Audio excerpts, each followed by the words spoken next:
We know that it's the kids who read books at home, with parents who are highly engaged in the learning, the kids who have interests that are supported in the home. These are also the kids who do well in school. We know that the learning outside of school matters tremendously for the learning in school. Every kid has an interest. Sometimes he doesn't know what it is, sometimes he can't articulate it, but every kid has an interest.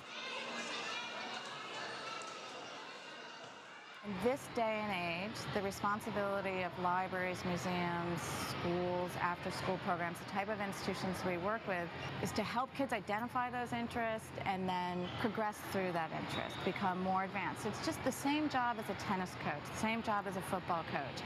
It's the academic coach.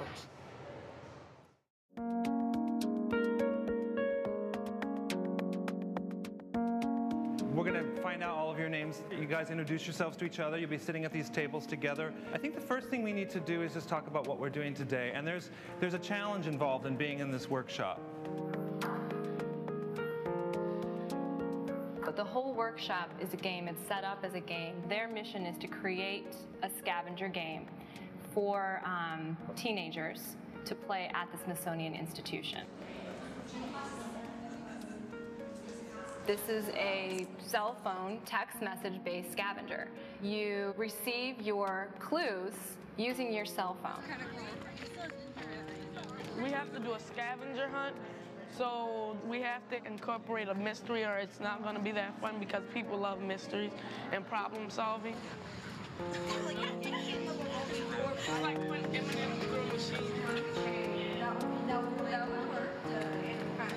So we have animals. Are we all agreeing on animals? I think maybe we could be traveling the world looking for exotic food. There are a lot of questions being raised now about cultural institutions, whether they're relevant to the future, whether they're in sync with the world as it is changing, whether they understand young people, a part of that pluralistic audience, and whether they can actually connect with these new audiences. A lot of kids do have a conception that museums are boring. But when you put a phone in their hand and you say, look, you're the photographer, you're going to be going through the museum, you're looking for objects, something actually happens. The kids, they look more closely because they're taking the pictures, and it makes it more exciting.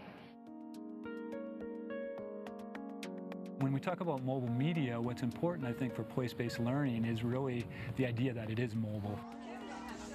You're not tethered to a classroom, you're actually out and about. With that said, I think another thing about that is that it's also the idea that it's pervasive in the sense that you have it with you all of the time. And then it's not that all of a sudden the book closes on that, right? The student an hour later or later that night or over the weekend can continue to do some of that work using the mobile devices. Yeah, okay, so this could be like a wave, and then wait, so it could be you've traveled to a strange island. Yeah, you were shipwrecked on an island. The idea is that we give them 3 cards to examine. From those cards, they can start to decide which theme is going to work for me. I think we should use this. Yeah. Oh, he could be a zookeeper for the zoo. Oh, I like that. Yeah, he is. And our project is that we lost a bunch of animals and we have to find them and give them back to a zookeeper. Oh, it is from India. Look at that fish, he has teeth.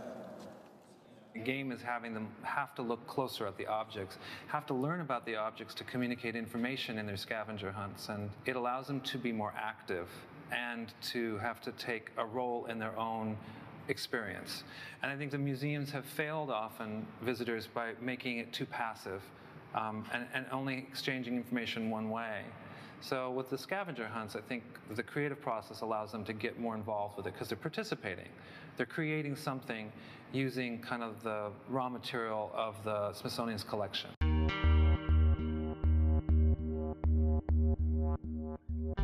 We're trying to help the institutions think about how to be in the center of a kid's life rather than asking the kid to be in the center of the institution's life. It's helping them understand that when we talk about digital media, It doesn't mean you have to build a whole new infrastructure. It doesn't mean you have to digitize all your content. What it means is there are now a set of tools out there, many of which are available for free, that you can use to make your assets accessible by a whole new population, a population that isn't going to come to your institution either because they're too far away or it's not in their culture milieu. So in fact, it's convincing them that we're actually expanding your audience.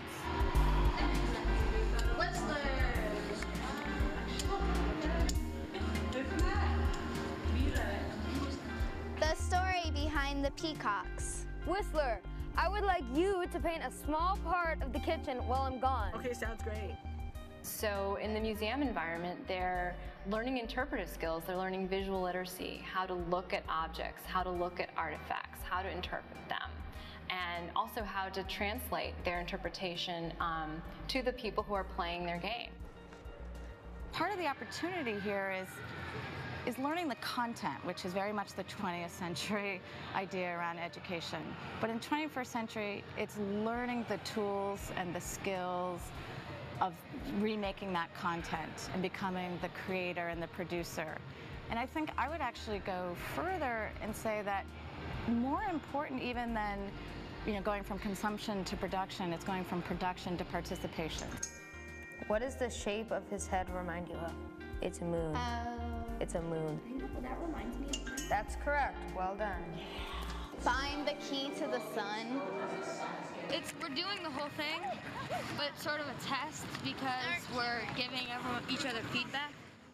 All of your questions were written well. The rhyming was good, but you shouldn't compromise the question to make it rhyme. So, in conclusion, your scavenger hunt needs some work.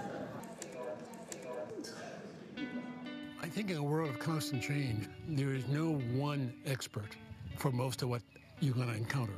What you have to think about is how do you move from the notion of individual expertise to collective expertise. A long time ago, the master predicted Okay, so we're not using your phone. Everyone, listen. A long time ago. Most of our learning could very well come from the interaction with the peers in this particular collective that I'm a part of. Because we all know that one of the best ways to learn something is to teach something. So in peer-based collaboration, you're both learning and teaching. And that sense of having to explain to others something is often the way you discover what you yourself know and don't know. They don't need the facilitator anymore. They don't need an adult to help them because they're so excited about the project. They don't even really realize how much they're learning and how much they're gaining. The whole writing process of storytelling, writing things in a concise manner, choice of words to make the story interesting, learning interpretive skills, they're learning visual literacy.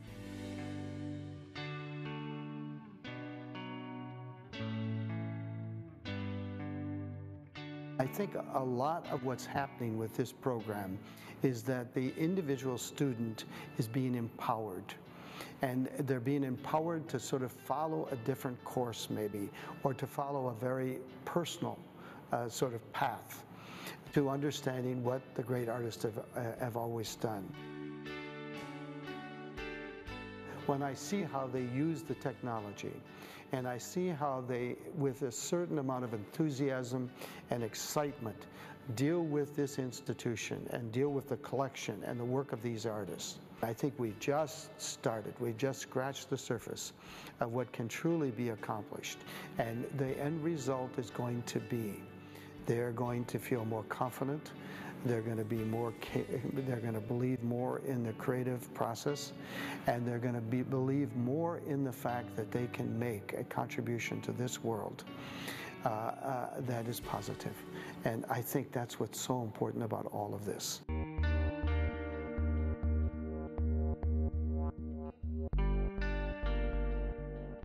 Humans don't learn from abstractions. They don't learn from just a bunch of words. They learn from having experiences and then learning to generalize eventually from lots of experiences, find patterns in them, and then marry them to words. So if I wanted you to have an embodied and situated learning experience of an electron or an electromagnetic field, we could make in a game where you're an electron, or you could make a game where you're a virus.